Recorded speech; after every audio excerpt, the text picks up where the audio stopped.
Perkenalkan, nama saya Saraya Nurfitriani Santoso dengan NPM 121020343 dari kelas Manajemen 2N. Di sini saya akan menjelaskan materi pertemuan ke-11 tentang Human Capital atau modal manusia dari mata kuliah Manajemen Inovasi yang diampu oleh Bapak Sani. Disimak videonya ya.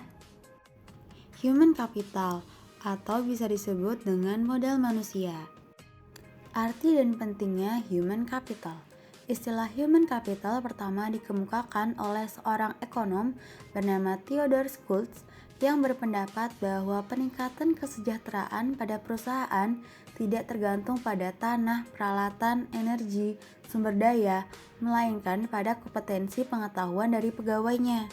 Kemudian, ia mendeskripsikan posisi human capital sebagai kemampuan sumber daya manusia yang diperoleh melalui investasi pada sumber daya manusia, yang mendeskripsikan bahwa human capital terdiri dari 4 hal, yaitu kemampuan, perilaku, usaha, waktu, dan semuanya ini dimiliki dan dikendalikan sepenuhnya oleh pegawai.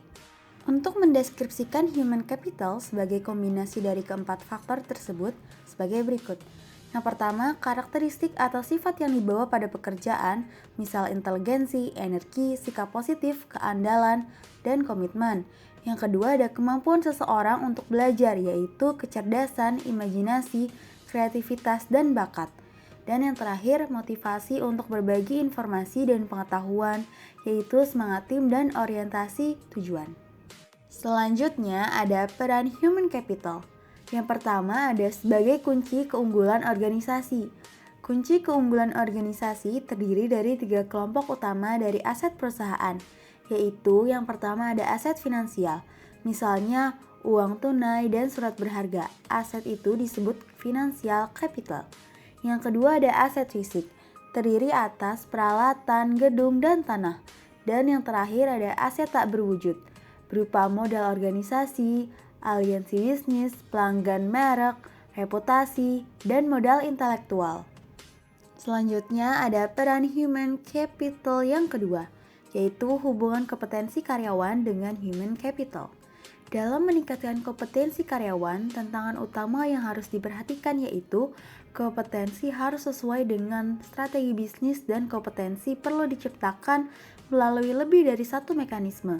Berikut 5 cara untuk meningkatkan kompetensi karyawan, yaitu 5B. B yang pertama ada buy atau membeli, mengganti SDM yang lama dengan yang baru dan memiliki kualitas yang lebih baik. B yang kedua ada build atau membangun, investasi dilakukan terhadap SDM untuk meningkatkan kualitasnya menjadi lebih baik.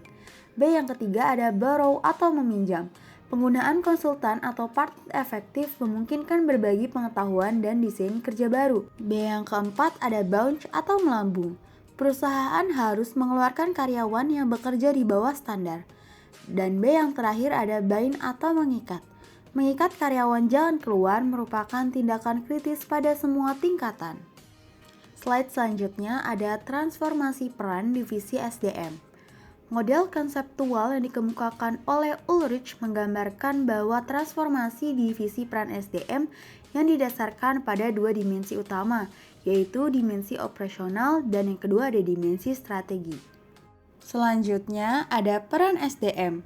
Dari 2 dimensi ini muncul 4 peran SDM, yakni yang pertama ada strategic partner, yaitu Departemen SDM harus mampu menjadi partner bagi manajer lini dan manajemen lainnya dalam mengeksekusi strategi dan membantu merealisasikan perencanaan. Yang kedua ada administrative expert, yaitu membantu tercapainya efisiensi administratif dan memastikan bahwa kos dapat dikurangi dan kualitas tetap terjaga secara kontinu. Yang ketiga, employee champion. Departemen SDM harus dapat menunjukkan komitmennya terhadap manajemen dan pada waktu yang sama berusaha meningkatkan kontribusi karyawan lebih besar.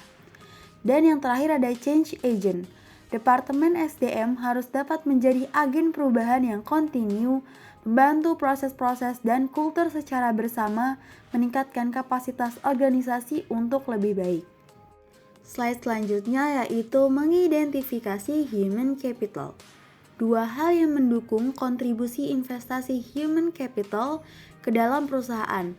Pertama, karyawan dengan human capital tinggi lebih mungkin memberi layanan konsisten dan kualitas tinggi, sehingga perusahaan tempat mereka bekerja dapat mempertahankan pelanggan atau menarik pelanggan baru. Yang kedua, pelanggan potensial dapat menggunakan kualitas human capital dari karyawan perusahaan sebagai alat penyaring untuk memilih layanan yang mereka sediakan. Nah, untuk keberhasilan perusahaan, proses atau bisnis apapun tergantung pada 3 keterampilan, yaitu yang pertama ada commodity skill, yaitu kemampuan tidak spesifik untuk bisnis tertentu, dapat langsung diperoleh dan lebih kurang sama nilainya bagi setiap bisnis.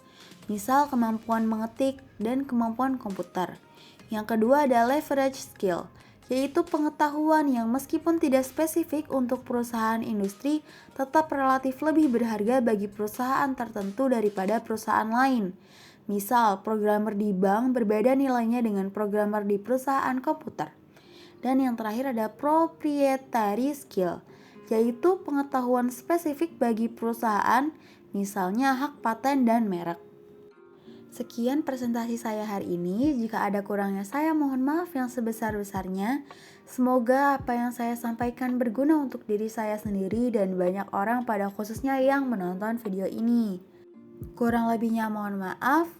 Wassalamualaikum warahmatullahi wabarakatuh. Terima kasih yang udah nonton.